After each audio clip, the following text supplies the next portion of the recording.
Dude, what's going on, people? What is going on? As you already know, this is the six-man convo.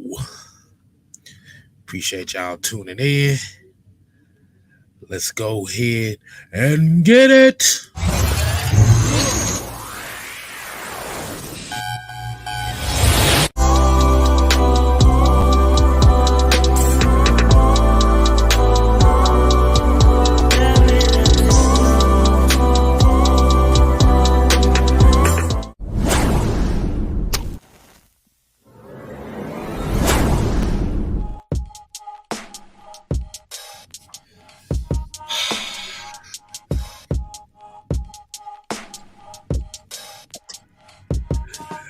Ladies and gentlemen, boys and girls, children of all ages, you are now tuning in to the six-man combo on Tuesday nights. I am your host, the six-man K-Styles. And as you already know, on this side of the screen, it is the Dark Sidious himself, Mr. Bad Mike Sports, a.k.a. El Resident. What's happening? What's happening? Man, it's been one hell of a day. It's been one hell of a day. But let's go ahead and kick it off with what we do best, what we know best. We're gonna kick this shiznit doggy style with the, what are those three letters, Mike?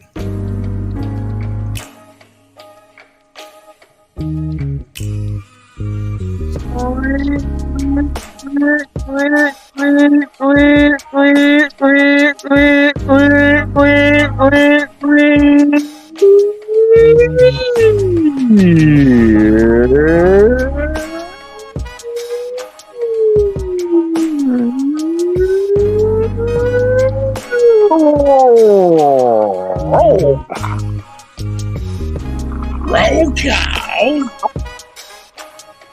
And definitely when we do the roll calls, we want to first give the first shout out to the members of the 60 man, the K Click. And we're going to kick it off with my boy Big Ant, AFN's Big Ant. Y'all make sure y'all show him some love. We got another one of my day ones, Mr. Andrew G in the building. We got Mr. Adamsville Darnell in the building, man. Definitely appreciate the love. As always, baby. And let's go ahead and get to the rest of the roll call. As I always say it. Sherman Wood, Robert Condor, Close Support. We got Ballhead Falcon, man. We got John St. Clair, Silas Draven, got Jerry Foe, Michael Walker, not that Michael Walker. Rico Walker. Hey, we got a bro. We got his brother in here, Mr. Rico Walker himself. We got Miss Pamela Johnson, Miss DJ in the building, as well as Tonya Howard. Y'all make sure y'all ladies and show them some love over here. We got Mr. 58 Jammerous himself. Y'all make sure y'all go ahead and subscribe to his channel. Doing a damn good thing with the shorts. And he'll give you them logistical videos too. So shout out to himself. As well as Coach Unchained. Definitely make sure y'all hit the club for him, man. Like you said, man. We got Mr. Coach Unchained, aka defense coach. So make sure you show him some love. We got ATL Leo, JB. And we got Philip Crawford from Face. Definitely appreciate that. So let's go ahead and kill it. All right. Definitely appreciate everybody tuning in. Y'all make sure y'all go hit that like button and also hit that subscribe button for your boy Six Man K Styles, as well as Mad Mike Sports. Hey man, Mike. we're gonna kick this thing off a little bit. As they already know, we have what we call the first down segment of the channel. This is episode 101. We kicking off the new season. Now, as we already know in today's first down segment, Mike, I want to go ahead and get your thoughts on this. As we already know, the NFL is trying to expand its globalization of the game and the league itself. I mean, we've already seen it with them playing games in London, and we got some games in Germany. They tried it with Mexico, but like I said, they're trying to expand this game globally so they can get some of the international money, money, money, money, money. And reported by news, the Atlanta Falcons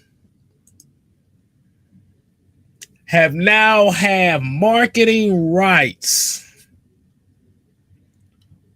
with the country of Germany. Now, if nobody knows what the global marketing program is, essentially what, like I said, it just access the grow fan base, it's enable clubs to build brands globally. They're looking for the Falcons to build their brand more so in Germany right now. Like I said, that's the only country they have. I think Kansas City and a couple other teams, the Rams and the Eagles, may be like one of the only few teams that got multiple countries as far as marketing rights. So I want to go ahead and get your thought on that, man. How do you feel about that? Well, how do you feel about what the NFL is trying to do with this?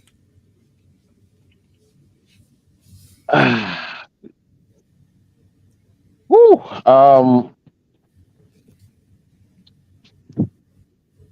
I think it's pretty good. I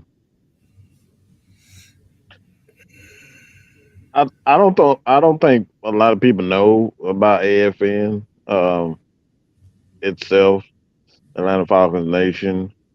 We have people that watch us from all over. We know we've been contacted by people from France. I know personally a few people in Germany, uh, Scotland. My boy William Wallace is who I call. You seen him on the show. Mm-hmm. William, he's UK, aka Scotland. So we have quite a few people around the world that watches us, and these guys they watch faithfully. So I think it's a great thing to be able to, you know, engage and have a conversation and understand their way of supporting the Atlanta Falcons, which the pieces of crap over here in the United States don't really want to support the Falcons. Even the Falcons fan don't want to support. So I want to see Arthur Blank turn around and sell the team to Germany because we don't. No, I'm just playing. Um, nah, I'm just saying, man. No, I like seriously. I think it's a great thing. I always welcome to welcome fans from other countries, man. That's always a good thing to understand other people's customs and being a soccer. I wouldn't necessarily say a a soccer fan, but I'm a soccer enthusiast. I enjoy their customs, and I they really get into it. So, hey, man, like it may show our fans a little something, something on how to truly support teams. So, and we dang sure need that. So, I love it. Well, one Man, thing, soccer fans, K Style, bro, soccer fans are boy, really, you know boy, it. these folks will kill you over these teams, bro. Hmm. They will. They are loyal. It's something we Hmm. don't see here in Atlanta, but these motherfuckers Mm-mm. are loyal. They are. bro. They have wars over soccer games. They do. They get real. I'm talking about upset. Right. But yeah, I think it's definitely good. Like you said, isn't this the first year that they actually gonna have games played in Germany, or Ah, did they play it I last year? think I they can't tried. remember. Like they had like NFL Europe back in the early 2000s, 90s, somewhere in there. They had NFL Europe. I do remember Yeah, that. outside of NFL Europe, yeah, Outside of NFL Europe, it's the first time in quite some time. Yes. right. And yeah, so I'm gonna have to go ahead and kick off that Ramstein album that I had back in the day, boy. Mhm. Cause Oh so I boy. get so I can listen to some Ramstein right quick. For those hmm that don't know who Ramstein is, like I said, that's the Du hast mich. I'm gonna have to listen to that again. Um, but I don't think they probably remember. oh, they don't know nothing about that. All They don't right. know nothing about that. They look like, wait a minute, hold on, what you know about Oh, who? But yeah, but definitely just them trying to expand the marketing and, like you said, getting more so of the international fans. Like you said, especially in a country where they're actually playing NFL games, it's actually a hmm major plus for not only just for the league, but especially for the Falcons. Like you said, you already have a good fan base over in the UK. There's plenty of Falcon fans in the UK. And by hmm going to expand that to a country like Germany, like I said, it's just one step closer into money, money, money, money. They want that European money because Yes, it's worth. sir.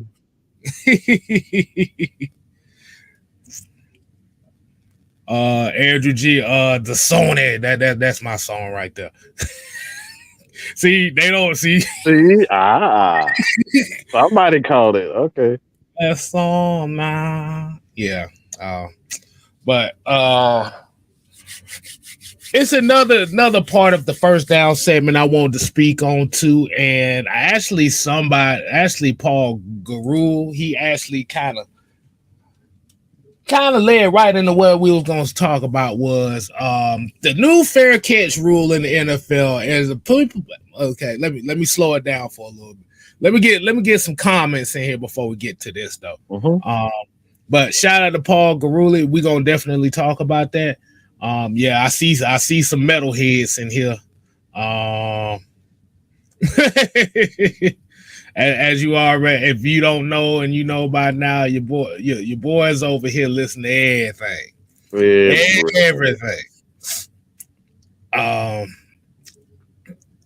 let's see. Yeah, like Silas said, soccer fans in other countries are off the chain. I want y'all to really go look at those fans. They are crazy. And you got alcohol in their system too. Ooh. They crazy. They wild sober. Uh-huh. Um but but I don't see too much. It's just pretty much everybody kind of coming in. Like I said, definitely appreciate y'all. Prince Kell 89, JDS. Um Lord, I just saw something come across my screen. oh Lord. Another damn Georgia Bulldog got arrested. That's look. It's like going to the damn club. Let's say that for the end. Let's say that for the end, because Yeah. that I actually want to speak on that at the end. So we ain't gonna kill it. Oh, okay. Oh wow. I want to speak on that at the end. But like what Paul Garul said about the fair catch rule, from what I'm reading, is kind of a 1 year trial here. For those that don't know, the new rule is going to be that you can be able to fair catch a kickoff.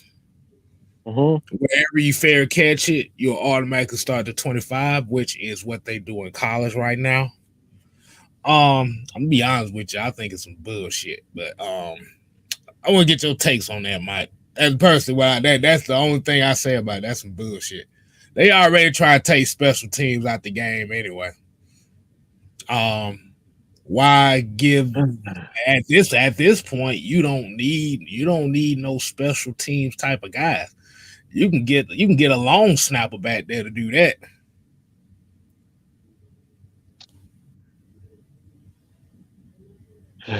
But So what you think about that, Mike?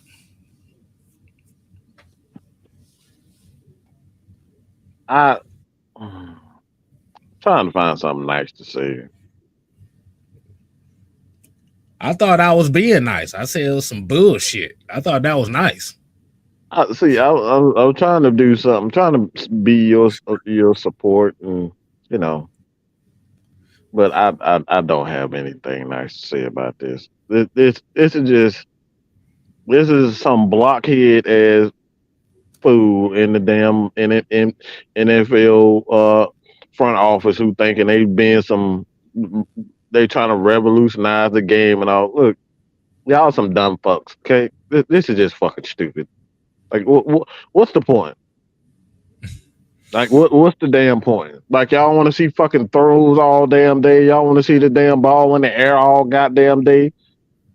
Like that. This is what y'all want to do. Y'all just trying to see more fucking quarterback numbers, but more damn opportunity to sit up here and say, "Oh my God, the Lamar Jackson is the greatest." Oh, this God. Look, look. We see through all this bullshit. Y'all just wanted to see more throws. Y'all want to see less special team return. Y'all want to see less athleticism. Y'all just want to see more opportunity to throw the damn ball. This is where the game is going. Okay, y'all want to take all the small, intricate details out of the game so you can throw the goddamn ball 60 times a damn game. This is what this means. In short, what I'm saying, you're just trying to take what makes the game so special, every aspect of the game, coaching, special teams, offense, defense, even the subtle art of managing a game, y'all trying to take that away with this with the nonsense. And like I said, it's just stupid. Like really, this is what we doing, people. We are doing this. All right. That like even that moment with Noah just brought up with CP. That was a special moment. That was a special moment when we saw Devin Hester, Devin Hester, Allen Moss. return, set the record. Like these are special moments in football that y'all trying. It's like you're trying to delete the Dante Halls out of the Tim Dwights out of the Billy White Shoes Johnson. Y'all trying to destroy and take away those guys. They're a vital part of this game. The punters, the Shane Becklers, the Morton Andersons and guys like that. Y'all just trying to take that away, and it doesn't make any sense. Outside of some blockhead fucking fool, okay, that's what it is, a blockhead fool who all he want to do is see the fucking quarterback throw the ball 60 damn times a damn game. He really don't love the game, but he think he being intelligent and being smart. It's just stupid. Okay, this all around. It's just stupid. There's nothing smart about what they're doing. It's just damn stupid. And I think you said a key thing too. You're essentially trying to give offenses. I'm about to say if that's the case, like I said, if you because we had to think about it, they already kicked the ball out the end zone enough. Uh, Man, so what, like y'all just don't want to see no motherfucking kick? No, like so so you're telling me I could just okay. He go high kick the ball. I gotta do is fair catch it. I'm going to the 20. Man, motherfucker, we you might well already looking at the shit any damn way. Go out of the end zone. What's the point? I'm about to say shit. You might well play. Take it to the 25. You might as well make that rule. No kickoff. No Right. kickoff specialist. Just kick it to the take it to the 25. But I think it was unnecessary. That, like I said, there it's a trial, but it's gonna fail because, like I said, essentially you render certain guys off these teams completely useless. I mean, you think about it. These guys, like, even if they do kick the ball out the end zone most of the time, there's glimpses and glamour of opportunities of having guys return kicks. Mm-hmm. And this is the purpose of a lot of those guys, like a Frank Darby that's on this team, Mac Hollins, these guys that specializes in those situations. And like you said, by trying to encourage people to fair catch kickoffs is like, man, what the fuck am I doing here? Mm-hmm. And I know Anthony White here. He said it's keeping them from getting sued. According to the reports, is to reduce concussions. They want flag football. God damn it! Hold on. Well, I wasn't expecting that, but one thing about the game of football is you can do whatever you can to try to eliminate concussions on special teams. Well, we're gonna get concussions regardless. On any every snap is a potential concussion or worse. I'm about to say if that's the point, you might like I said, if that's the point, they might as well damn play quarterback club 98. mm-hmm. I don't. But That's what it sounds like, man. exactly. That's what it sounds But, like at this moment. but I just wanted to get that segment. I didn't want to get that set. I want to get those takes out the way on that, man. Mm-hmm. Let's go ahead and get into what the main topic is for tonight. Um, Let me go ahead and set this up. Originally, this was going to be the second episode of the KS Chronicles, but I had a brain fart, so I said, okay, might as well use it for the 6-man combo. I'll come up with something else for that. So, as we already know, as this offseason has progressed, as far as certain moves and stuff been made, as you already know, the expectations for the Falcons as far as offensively, as what Desmond Ritter alluded to, is saying he feels this offense is going to be more explosive than it was last year. Now, when we talk about explosiveness, they're throwing names, like you said, you got the excitement of Bijan Robinson. You got Drake London. You looking forward to seeing what he says, what it goes in the year two. Everybody's excited about Jonnu Smith. Um, and I wanted to get your opinion on, people saying that Kyle Pitts may potentially have a breakout season this year.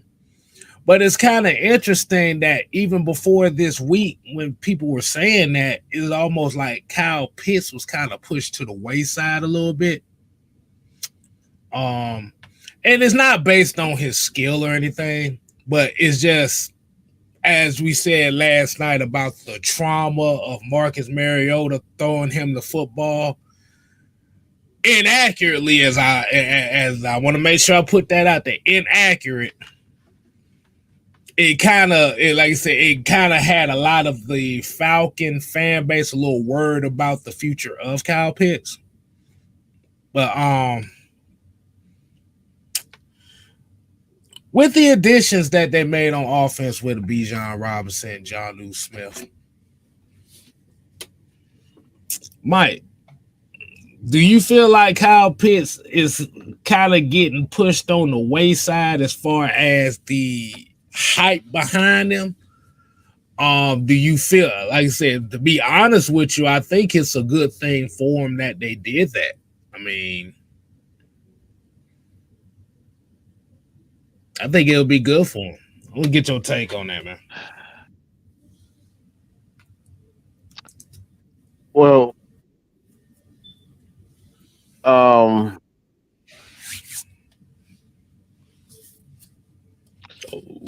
let's keep it real. Let's keep this real right quick. Nobody gave a shit to begin with anyway.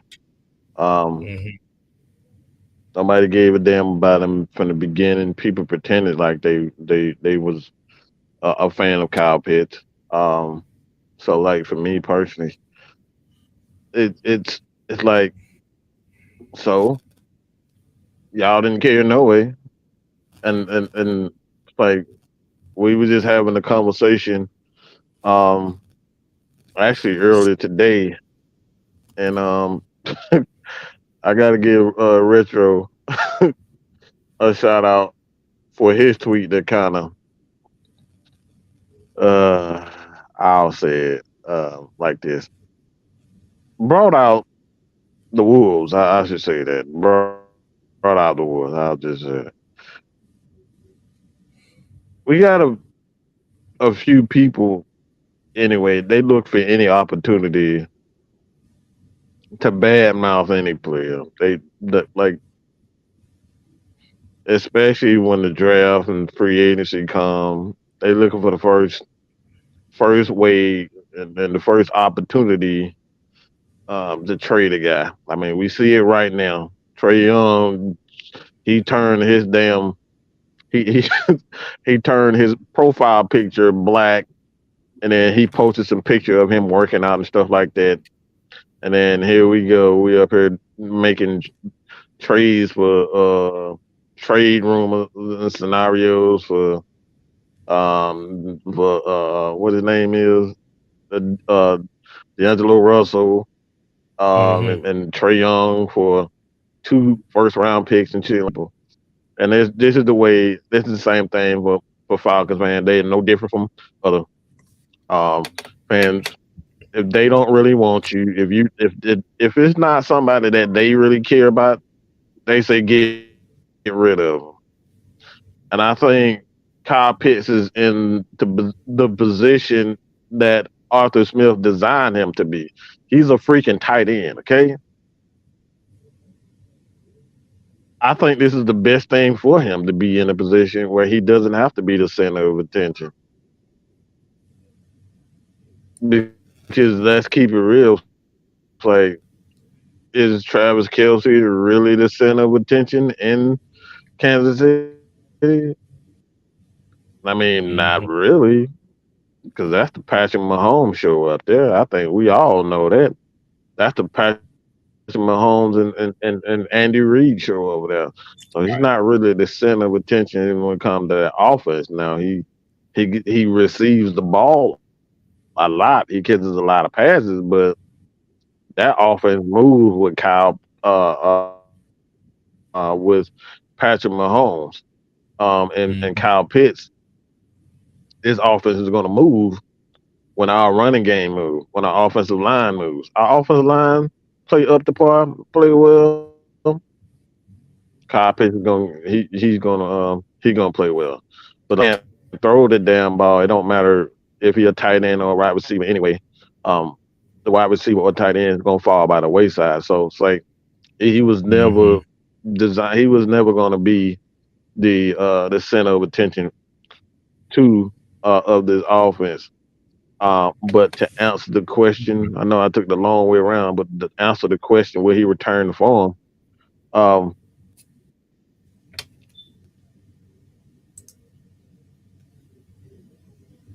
I will say this: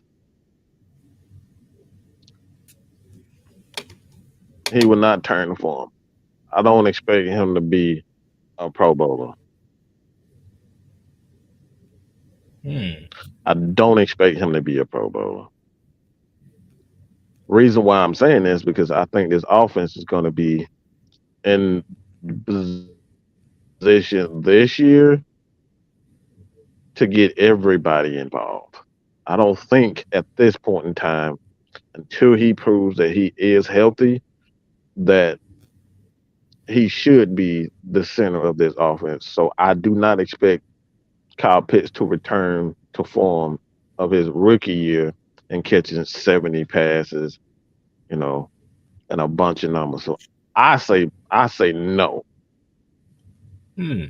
I think they're gonna take their time with him and they're gonna make sure this cow's healthy first before we try to force him to become, because that's how guys end up hurt. Guys Mm-hmm. end up hurt because you're trying to get him back to his form. Kyle Pitts is a tremendous talent, but I wouldn't rush him to try to turn him into a Pro Bowl hit. So, so I'm just going. I'm about to follow up what you say on that. And for those that may be thinking what Mike is saying is not necessarily a bad thing that it is, because you have to think about it too. Um, like I said, the whole aura of this offense is the running game, which is Bijan, Tyler Algier, CP. See, this is one of, like I said, this is one of the I will say the blessings and curse of having a guy like Bijan Robinson is because the role that they're expecting him to be is, like you said, pretty much a weapon X type of player, which means if you're expecting him to catch 40, 50 passes, somebody's got to lose targets. Like I said, you got to make sure you got to feed Drake London. That's gonna be that's Desmond Ritter's number one guy right there. Hmm. Then you also have to add the fact that this is going to be a team that's going to still look to run the football and be a balanced offense. Is it? I kind of have to agree with Mike on this. I can't really see Kyle Pitts really get another 1,000 yard season. Like I said, the only way that that's going to happen is if the Falcons abandon the run game in itself.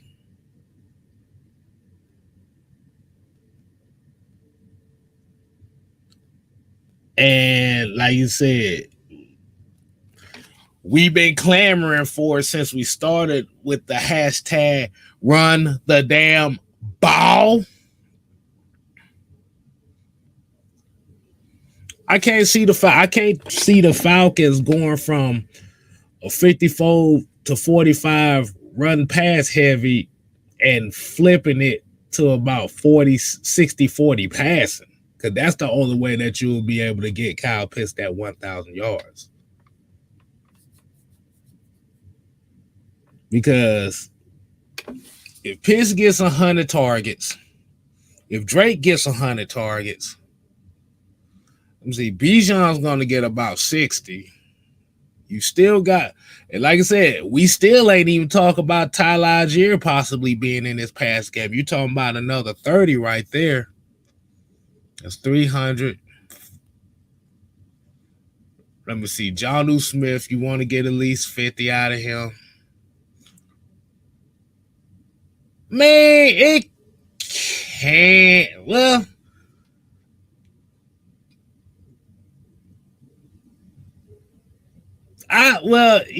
you know what? I can actually kind of see it, but that doesn't necessarily guarantee that he may get 100 catches or 1,000 yards. Um, as as I believe,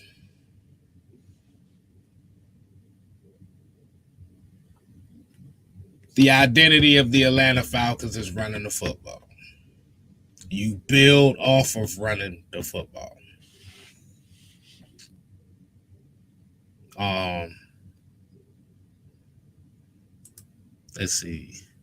Yeah, like I know the 1,200, and I see Brandon talking about the 1,200 and the 7 touchdowns. Like I said, we don't know what his injury status is gonna look like coming into the season. We don't know like how soon are they gonna be ready to rush him. Like I said, they've prepared for that. That's what John Smith is for. That's what John Fitzpatrick is for. This is what you have certain guys here. This is really what Bijan is for. He is kind of like that security blanket as far as that aspect. Now, as I sat here and thought, because this conversation actually came from last night when we kind of hit on it a little bit. And Mike, I gotta ask you a question as far as where that came from, where you spoke about well, folks may be writing Kyle Pitts off. Let me ask you a question. Let me ask everybody a question.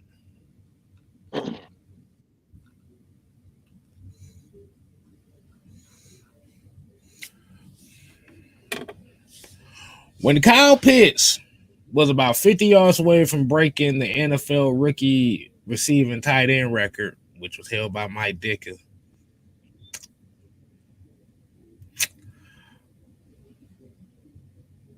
who was the quarterback of that team? Ice, ice, baby. Okay. Last year, Kyle Pitts got 59 targets in 10 games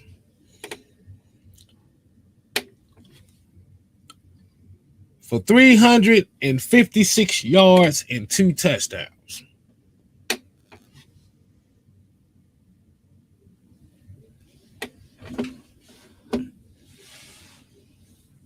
Who was the quarterback last year for the Atlanta Falcons? And I know people don't want to relive that, but who was the quarterback for the Atlanta Falcons last year when Kyle Pitts was in?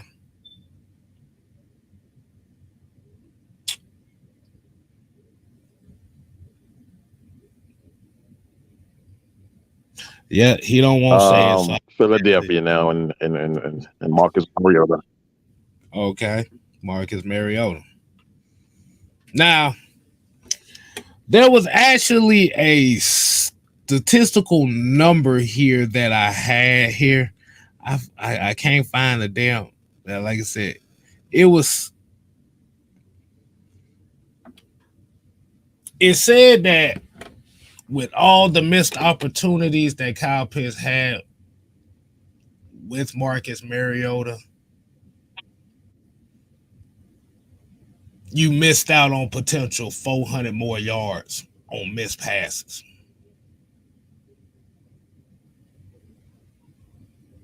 Doesn't that sound about right? I'm sure it did. Yeah, yeah, yeah.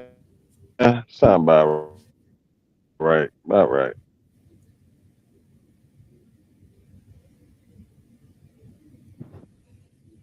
Hey man. Hey Mike, look who's in the chat.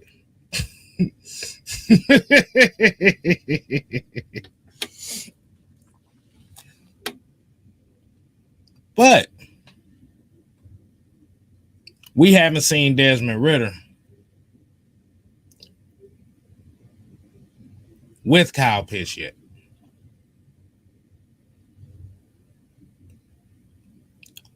What is your take on that? And Ooh, do you think wow. that he is able to do his damn thing when he gets healthy?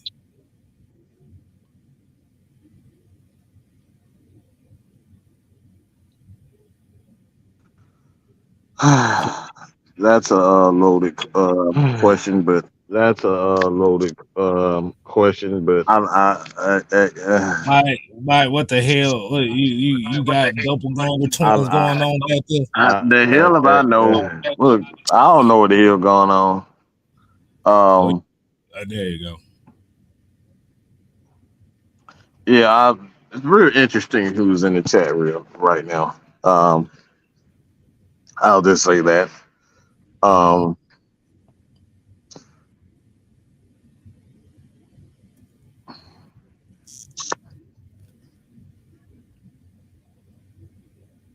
now. Yeah, you all right, Mike? You kind of I, like I, I am. I am. I'm okay. I'm okay. I'm okay. I'm okay.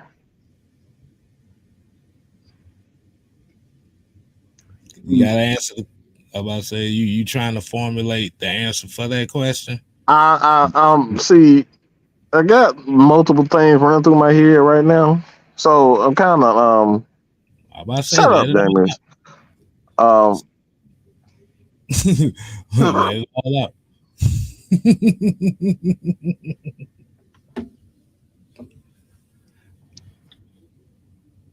all right, so don't let me rewind it. Ask me that question. Let me rewind it. All right.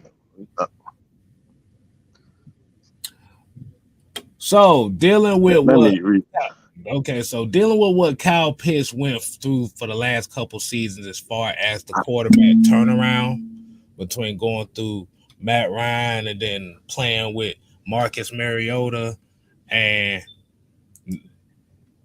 and now you having a guy like Desmond Ritter coming in who we've seen within these last 4 games, a guy that is comfortable with making decisions on throwing the football and throwing the football down the middle of the field. Will Kyle Pitts, despite having Bijan Robinson, besides Drake London and Jonnu Smith and Tyler Algier, do you think that he can click with Desmond Ritter?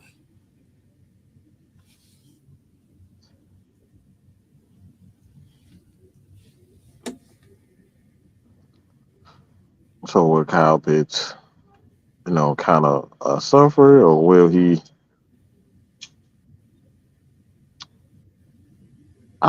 Like honestly, man. It's like I don't think people realize what a West Coast offense is. Everybody's gonna suffer. To be honest, like I don't. Everybody's so focused on one particular person, but it's a West Coast offense and a run first offense. Those types of offenses all always predicated on timing. It's all about timing. So Mm. you have to establish that chemistry with the wide receiver, tight ends, offensive line, running backs, and like all those guys have to be on the same page. So I think we're so focused on building quarterbacks, and that's just um,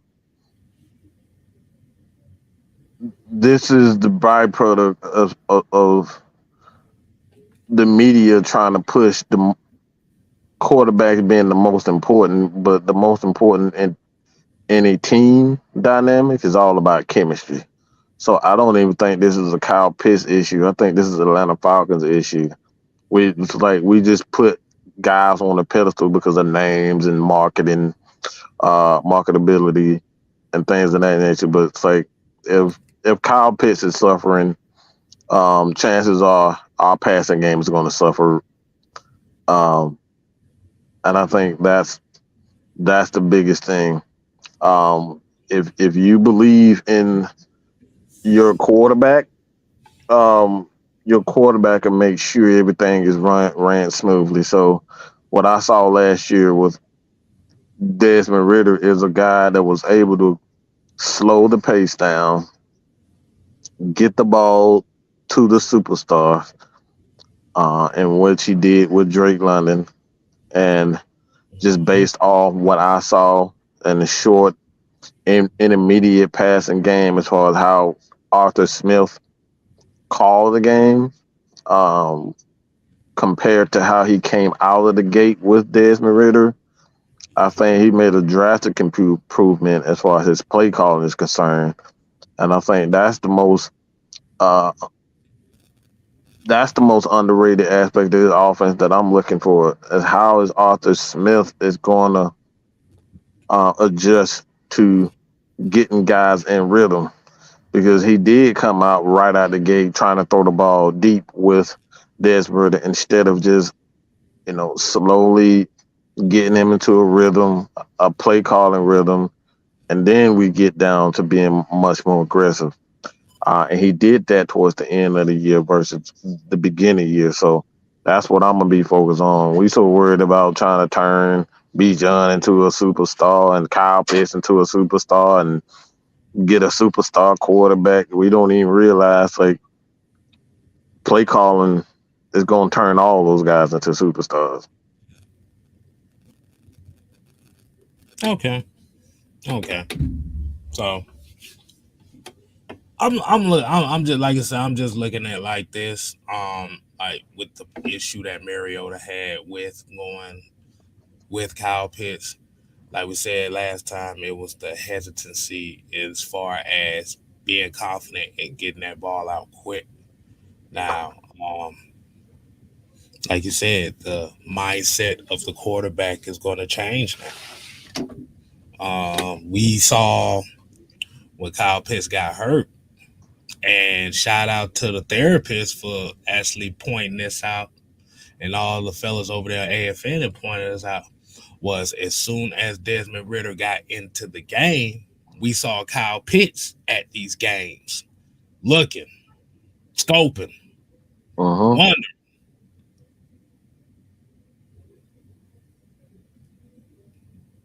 But hey, man, I'm excited. Like I said, I'm excited to see the prospects of him. Like you said, there's no need to rush him out there. Like you said, that's what John Smith is for.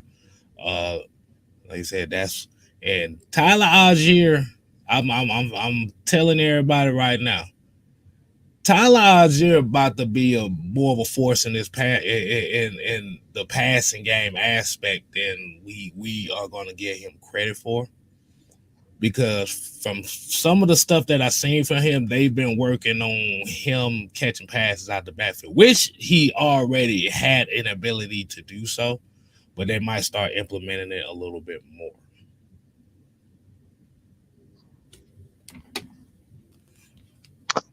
Yeah, and that's I actually had a video on that, and people thought we actually had a person laugh when I said Arthur Smith and Desmond Ritter is going to kill the NFL with their short passing game. And people like short passing game, oh well, if you was a fucking if you knew football, you know that's essentially what drives the Kansas City offense. It's a short to medium passing game. So smart guys, just before y'all start getting in y'all feelings, understand football first. The short passing game is what drives the passing game, not the deep ball. Okay. Wait, so are you saying that the short passing game is an extension of the run game as well? I am. I am, Case. I am. That's exactly what I'm Wow, saying. that is a very foreign concept to me. I've never thought about It's that before. that's essentially what Mister uh, uh um See, Andy I Reid. see. That's I what he does, see and because another guy does that also. what I was told is that if you can't throw the deep ball, you suck. Which is, Yeah, yeah. I was told the same thing too.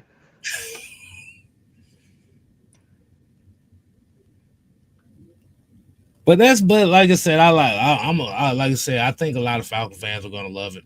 Um, it's gonna be good. Try test the truth. Because by looking at this game by game stuff here, um, these targets to receptions look very what the fuckish, Yeah, because you had, let me see, one, two, three, four, 5 games of 7 or more targets, and in those 5 games he only had 2 games where he caught over 30 yards.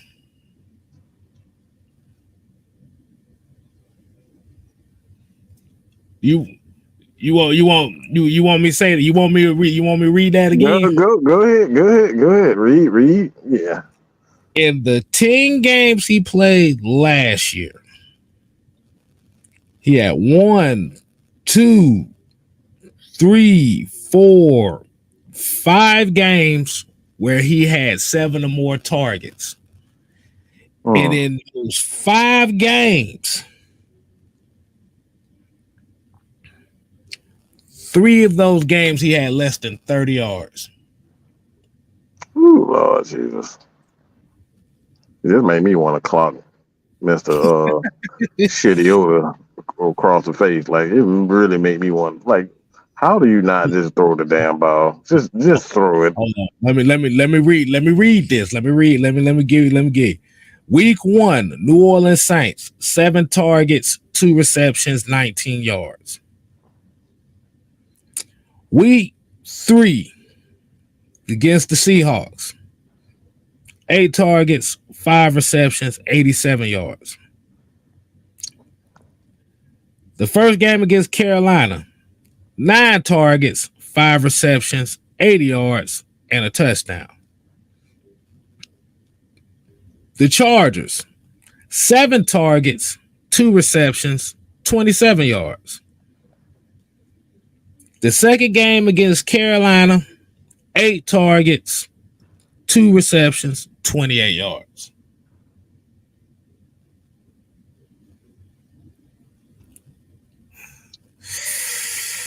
That's and see. See, a lot of people.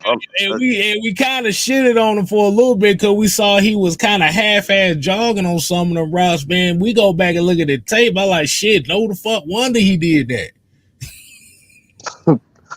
Just saying.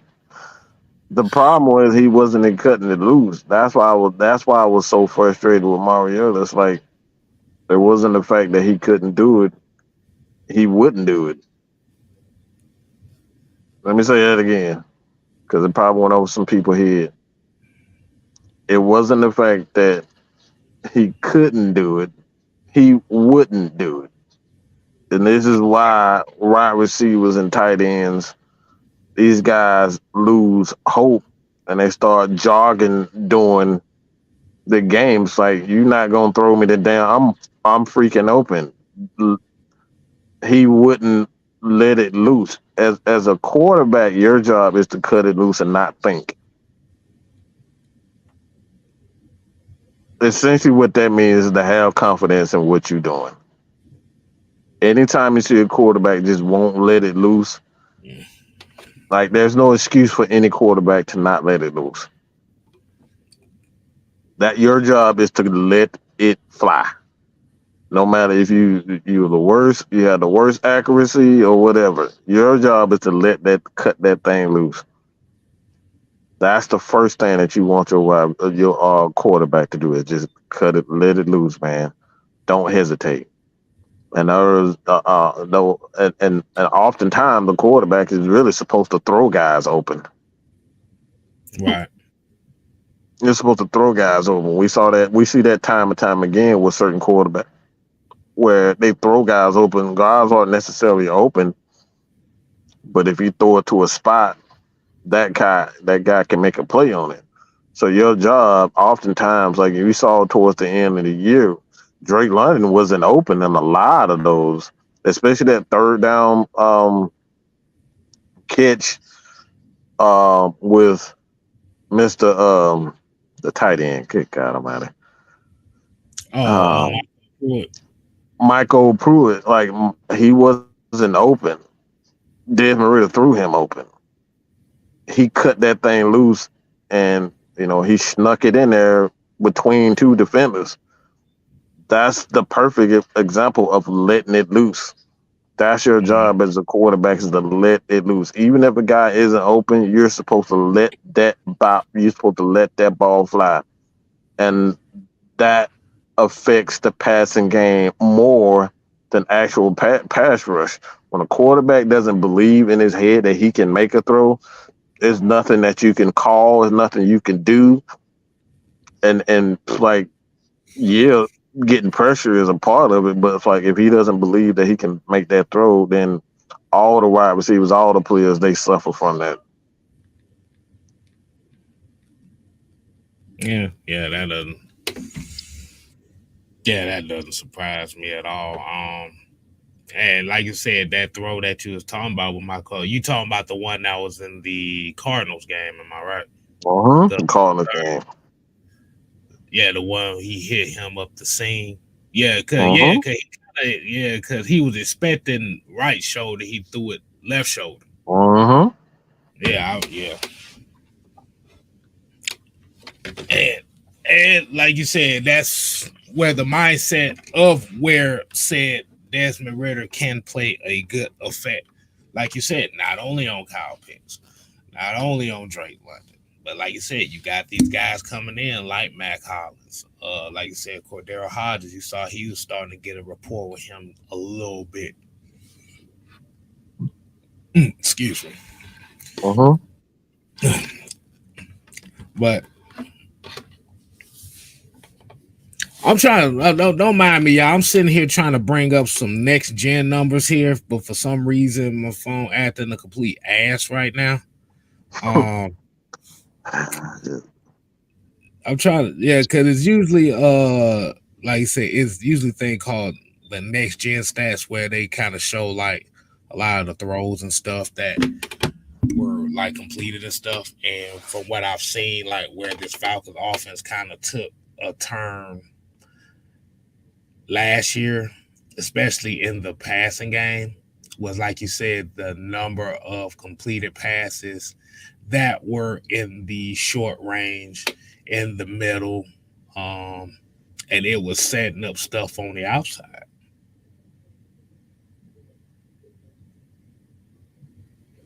Like you said, Kyle Pitts, like you said, even though Kyle Pitts may not necessarily have to be the quote unquote unicorn that we was all calling him when he got drafted, but what it can necessarily do for him is it can actually make him a more legitimate red zone target with a quarterback that ain't scared to throw the football. Right. And that was the knock on Kyle Pitts. Even after year one was, a lot of people didn't think like, damn, he's not getting in the end zone enough. He's not getting in the end zone. Well, like I said, he was getting bracketed the first year. He was really the only guy in out of the wide receivers and tight ends in 2021 that was literally getting bracket coverage. Uh-huh.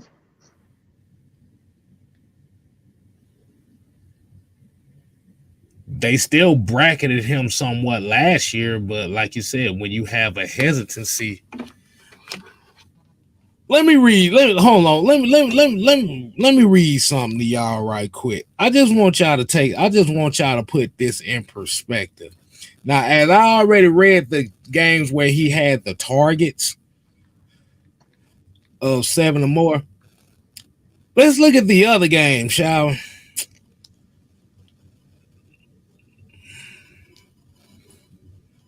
Okay, as we know, okay, like you said, week 1, 2 receptions, 19 yards, 2 receptions, 19 yards, 1 reception, 25 yards, 3 reception, 19 yards, 3 reception, 9 yards, 2 receptions, 27 yards, 2 receptions, 28 yards, 3 receptions, 43 yards.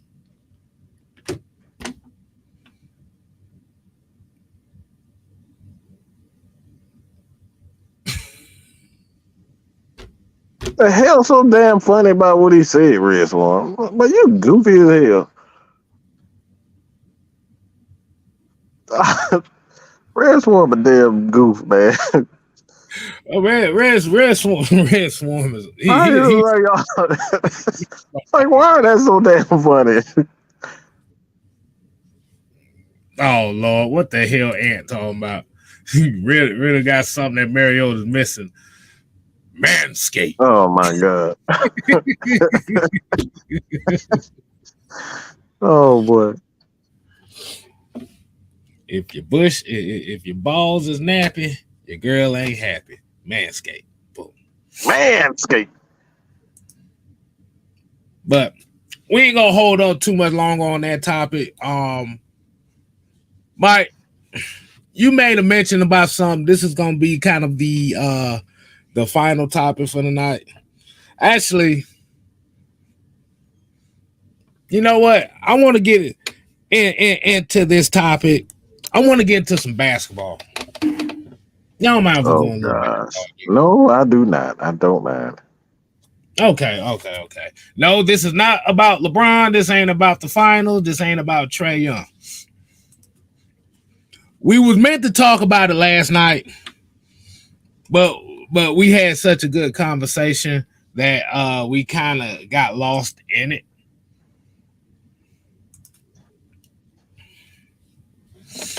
But Mike, I want to get your thoughts on this Victor Wembanyama kid. The reason why I asked this question is I saw somebody, I don't know if it was supposed to be NBA Today. It was one of those smaller NBA channels. Saw the clip where they called Victor Wembanyama the greatest sports prospect in sports history.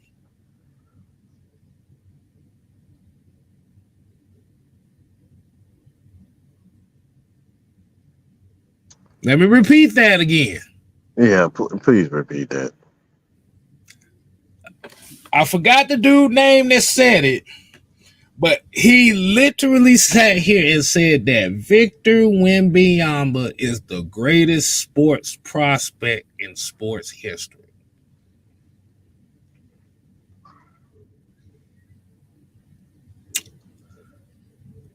Now, they put a picture up with him taking a picture with Rudy Gobert, and he made Rudy Gobert look small as hell.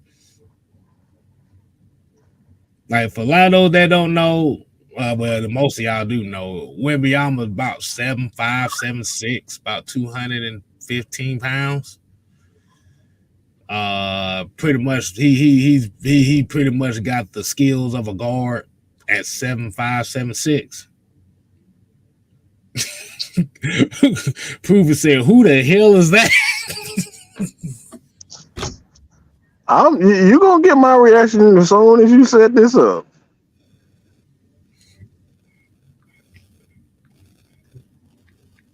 Hold on. So let me set you up on this.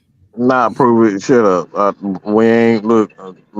We not. No, we not doing that. We not doing that right now. We gonna be honest about this situation. Now, Mad Mike Sports, as we already know, with the recent draft lotteries and everybody making this guy being kind of like the coveted prospect, can't miss guy, and everybody's pretty much tanking and getting rid of all their players to get enough pieces to move into that number one spot for this guy. From what you've seen from him,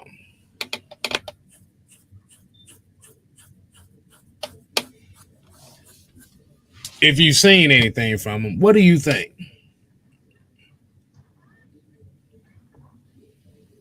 The floor is yours, man.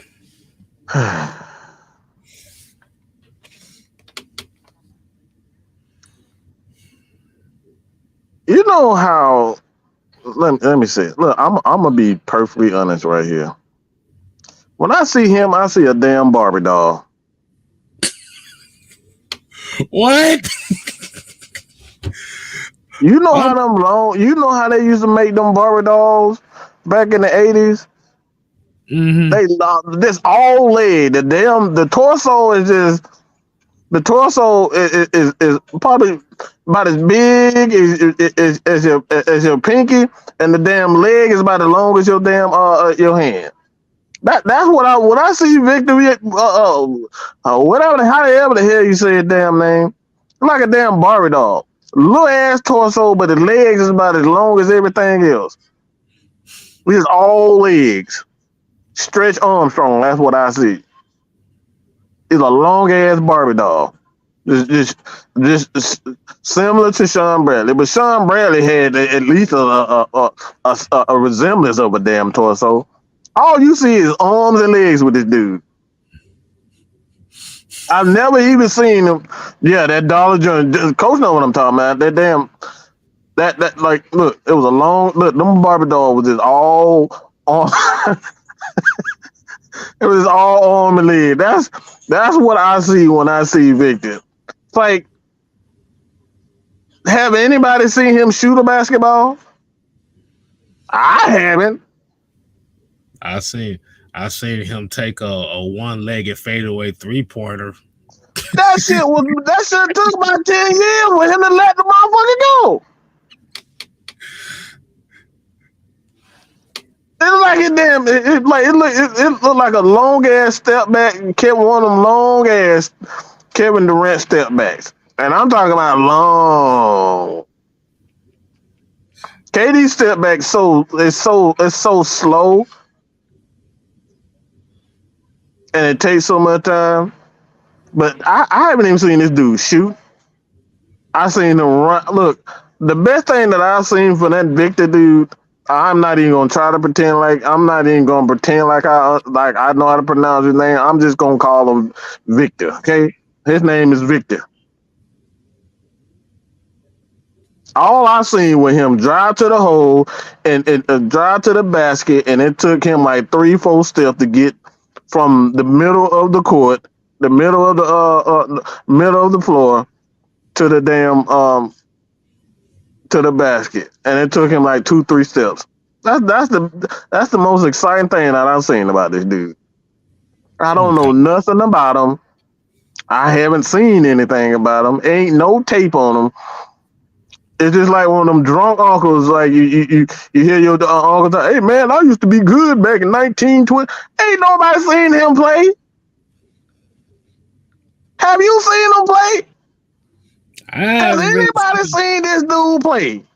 I will pay you if you can tell me right now that you seen Victor Abi play a damn full game. I'll give you $10 right now. If you saw him play a whole game, ain't nobody seen this dude play no damn game, but he's supposed to be the best prospect in sports history.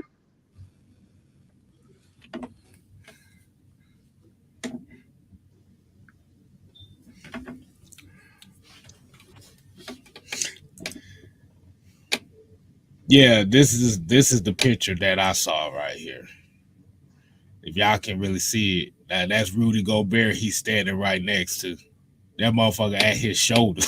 His eyes at his shoulders. Like I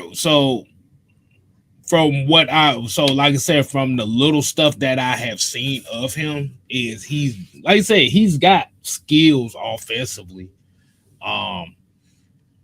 Like you said, you're just looking at the fact that he's 19 and he still has room to grow as far as his maturity in the game.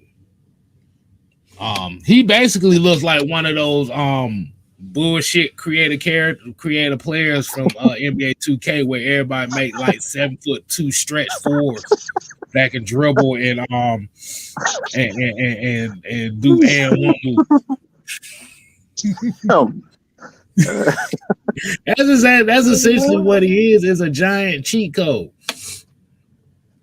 A 7'6" guard. That's essentially what he is.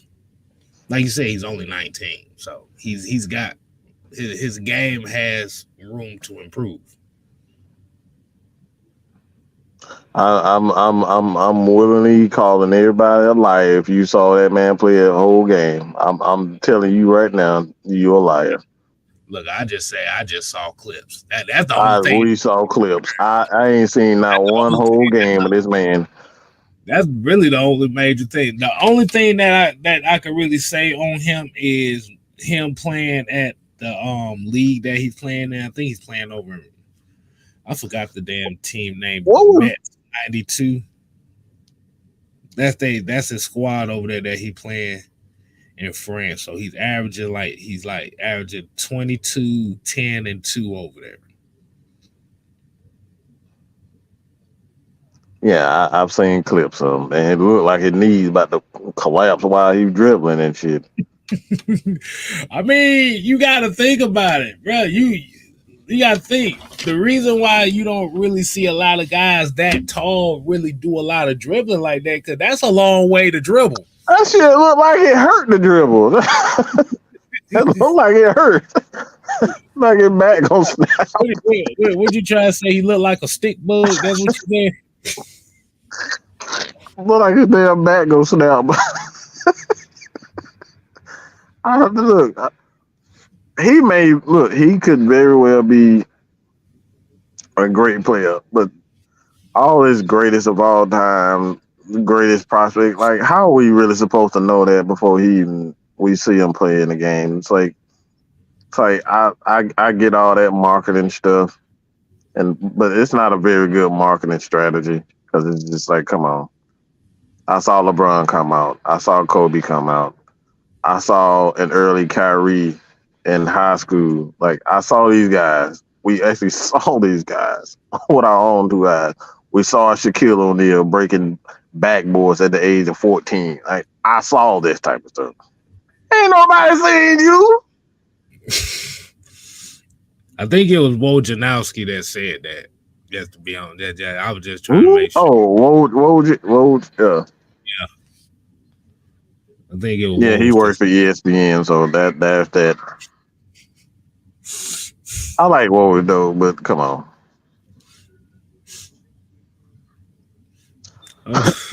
This man said praying mantis. That boy built like a eucalyptus tree, bro. Eucalyptus plant, boy. He do remind me of an NBA 2K character though. Everybody's 7 feet tall and they can dribble and shoot. Right. But as we already know, he's kind of like the consensus number 1 overall pick, which was actually going to be the San Antonio Spurs, which everybody kind of thought that Popovich in San Antonio, like he may be a San Antonio type of guy, which is kind of interesting that San Antonio ended up with the number 1 overall pick anyway, because they tried to trade everybody away just to get picks to trade up to number 1. They fucked around and got the number 1 pick. Who was saying he built like a praying mantis body. Yeah. But that man said he shaped like a granddaddy spider. Lord have mercy, Jesus. But this is where my issue comes. That this is really the main reason why I wanted to talk about this, is because I don't like that. I don't like people putting those type of expectations, saying quote unquote greatest prospect of such a sport or ever in any sport. Because now what you're doing is now you're setting a bar so high for him that, like I said, and it's all going to be based on the player itself. The players themselves, they're going to decide if they want to work to be to that or not. But when you're looking at it from a fan's perspective that's looking at the game, an NBA fan, and you're looking at this guy and you're saying, oh, man, he's the greatest prospect ever. First of all, you about to piss the LeBron James fans off for the first part. I mean, have you seen Ronald Acuna? Like, people don't know Ronald Acuna been a child prodigy ever since he was like 13 years old. Right. When the Braves illegally acquired his services. Like, Ronald Acuna was like, he's been a freak of nature. We just now seeing, him in its entirety, but like a lot of these Latin baseball players, bro, like it's disrespectful to them. Even soccer players. A lot of these soccer players, like they come in to say like the greatest sports. Like, come on, bro. Like, yeah, that's far-fetched. That is just disrespectful to a lot of sports, especially soccer too. And then essentially what you're gonna do is now you just essentially put a target on this goddamn head, like everybody leave. Yeah. The first thing they're gonna look at is, Wait a minute. You're the greatest prospect. Boy, I'm finna bust your ass.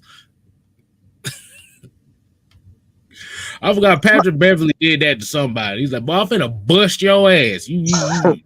Yeah. Slender man. Oh, of course somebody gonna bring up the teammate, Ho You Fat. Yeah. Oh my God.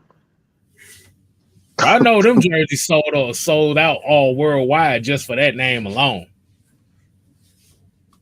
Oh, you fat. Good God Almighty. But like I said, I don't like putting that label on somebody. Like you said, he's 19. And the thing about it is, like I said, you have to, even if you're saying that he could Yeah, it was potentially Roswell. be the Yeah. best player, you could, like I said, you could say he has the potential to be one of the top players. That's one thing. But But like I said, why are they you're saying that? That's the thing too, kid. you gotta think about the NBA, man. They want this. They like I said, they want the European players to be the superstars of the league. They're looking for superstars from Europe. Like I said, right now, you have to think about it. They done tried to push Luka Doncic as like the next great thing for so long, and you're finding out real quick that he ain't really worth a damn. Yeah, his defense is about as good as mine at age 40. Like I said, the biggest difference between Luka Doncic and Trae Young is the fact that Doncic is 6'8", 250. That's the biggest difference. That's the biggest difference in his game. Yeah. But to answer your question, they want as many international superstars as possible. Because right now you got Giannis, right now you got Jokic, you got Luka. They're trying to bring them all in. Because if you have the international superstars like that, money, there's more money coming in your pockets. That's why they had pushed Yao Ming the way they did when he got drafted. Because they know if Yao Ming was the number one overall pick, money.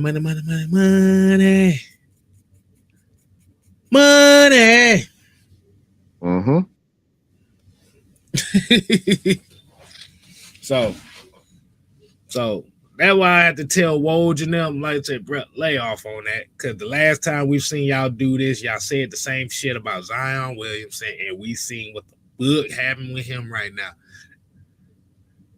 That motherfucking knees is made out of construction paper, bro. Them shits ain't worth a damn. He's And made y'all of construction paper. they tried to build him up to be the quote unquote next LeBron. We've seen that happen before with Like about to use LeBron. That's what he's about to do. It's like everybody that's the one thing, is like everybody that they try to quote to be the next something always end up failing. Mm-hmm. It's unrealistic. Exactly. Like I said, Zion Williamson can't stay healthy. Y'all, like I said, y'all done beat that drum for so damn long. Now everybody looking at him like, okay, he's good, but motherfucker can't stay healthy. Mm-hmm. We've seen that happen before with I don't know if y'all remember this name, Anthony Bennett. Yeah, y'all don't remember Lord, that Canadian, that's the Canadian dude. Yeah, that's the dude that nobody thought was going to be the number one overall pick. Cleveland picked him number one overall because they basically said that his skill set is that of a quote LeBron James. That dude played Nobody 3 saw years. him play either. Shit, that motherfucker was in the league for 3 years and was out. But you see what I'm saying though. Nobody saw him play. They just took the words of scouts. Right. They didn't really see him in Canada like that. They didn't really see him play like that. They just heard what a bunch of scouts said. And Silas here said the league realized that to make the sport bigger, they have to expand teams overseas. So that is going to be pushed over the next 10 years. I mean, like I said, they already got international leagues over there that's very popular. But the thing about it is, like, the viewership of the NBA supersedes all that shit. All that. That's what they focus on. So that's why you're looking to bring in those guys from over there over here. Like I said, it hasn't worked all the time. I mean, there's been some busts. I mean, Ricky Rubio was a damn show one. He was supposed to be the chosen one. He bit off as a damn hitman. That's the most impact I've ever seen him have. Shit, Ricky. They found out Ricky Rubio had the skills. He had the skills to dribble and pass, but found out he couldn't shoot worth shit at all. They tried to push Frank Ntilikina the same way as Hawks fans. They tried to push Boris Diaw like that too.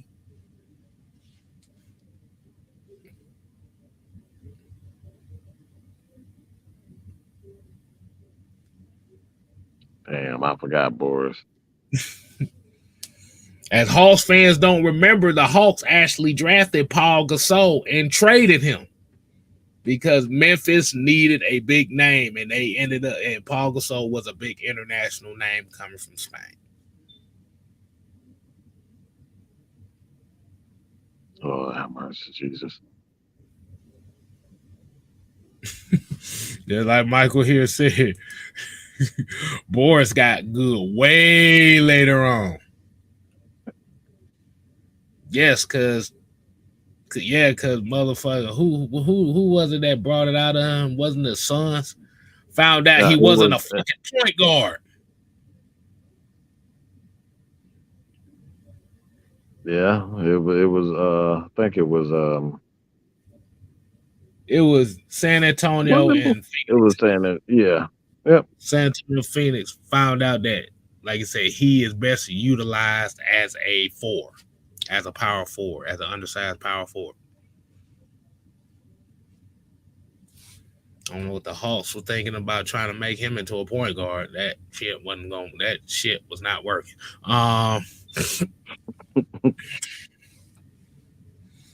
But you said something else, Mike. We got about another 5 more minutes. Now, you said something else earlier, too. I said I wanted to speak on. You said another Georgia football player got arrested.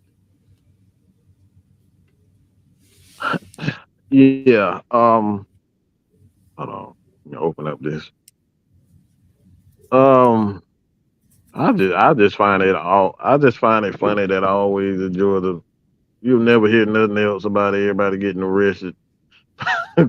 It's always Georgia. And it's always Georgia wide receivers. Oh, why is it always the Georgia wide receivers? Like, what the hell wrong with you? Wide receivers and linebackers.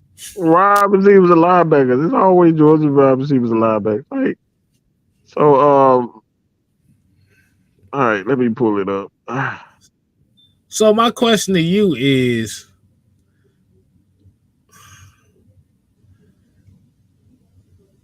I mean, we kind of, well, like I said, we can kind of speculate why, but I just want to ask you the question, like, what is it? Well, why?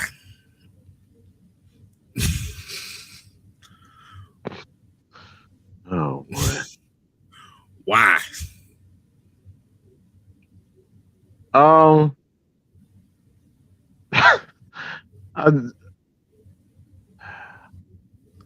It's kind of touchy because, like I said, it is touchy.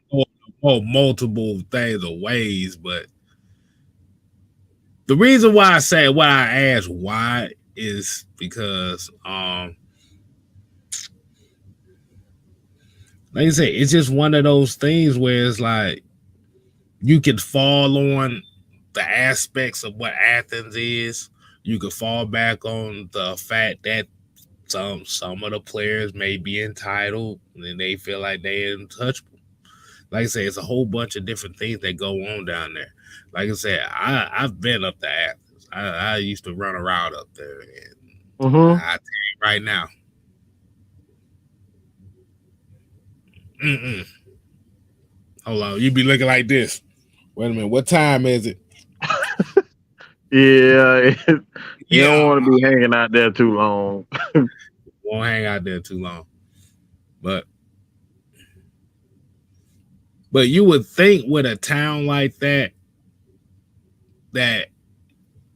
ain't really much going on out there outside of college football up there is all the trouble. It is always the same shit, whether it be a DUI or I'm gonna say this, and I know black people at NACON, um, especially a lot of younger black people not gonna like what I'm saying with this.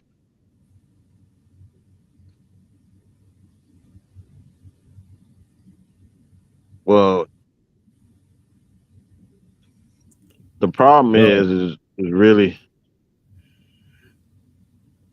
was that Nah, I'm about to say if you was gonna say it, just put it in a way, put it in a way.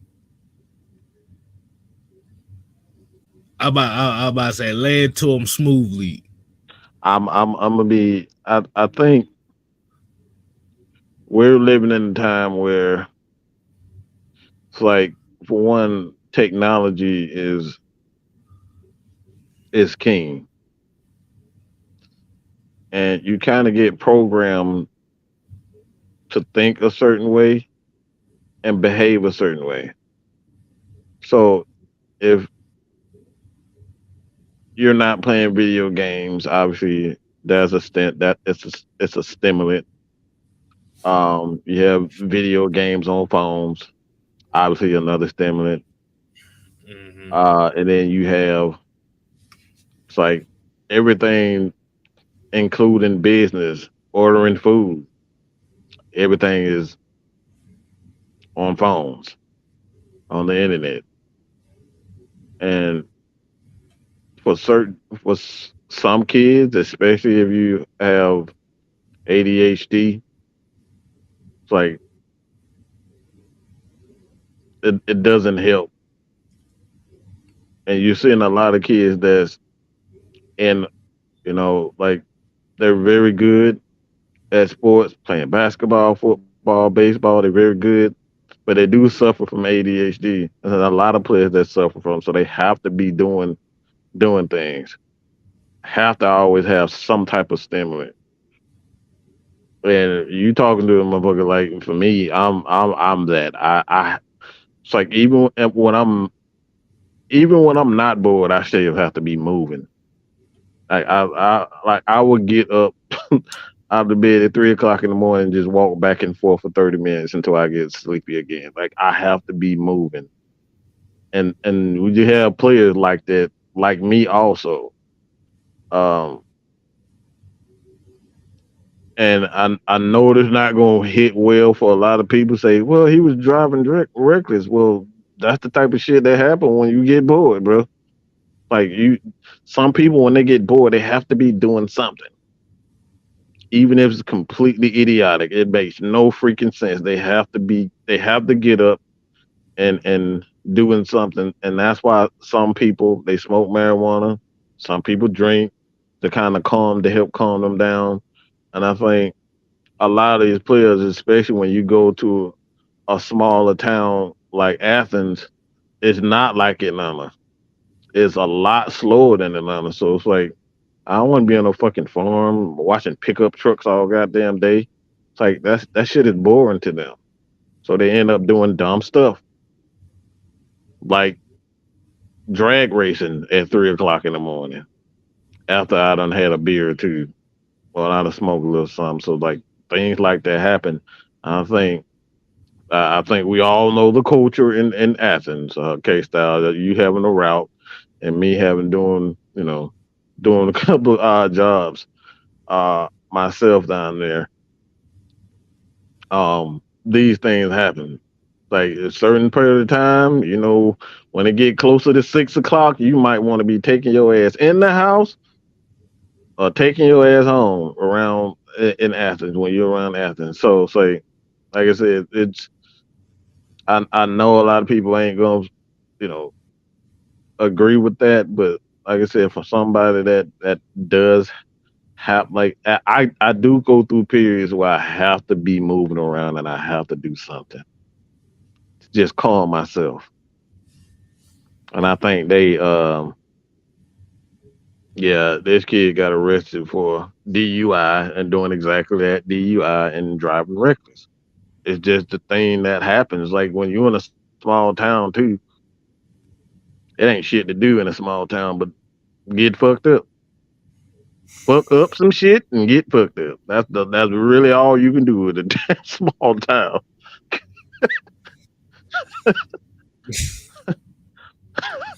Damn. It is. That's all you can do. That's really Well, all you can do, man. I got do. Get Damn. fucked up, get fucked up, get fucked up, get fucked up. That's all you can do in a small. But, but I want to go ahead and wind it down for the night, man. Like I said, we got right there at the threshold. So, like you said, we definitely appreciate everybody coming out. 6 Man K Styles. Like you said, you always make sure you hit that like button. Make sure you subscribe. Not only to 6 Man K Styles, but like you said, Mad Mike Sports GSN. Mike, you want to go ahead? You know what? Yeah, you want to go ahead and tell them what we got coming up. Cause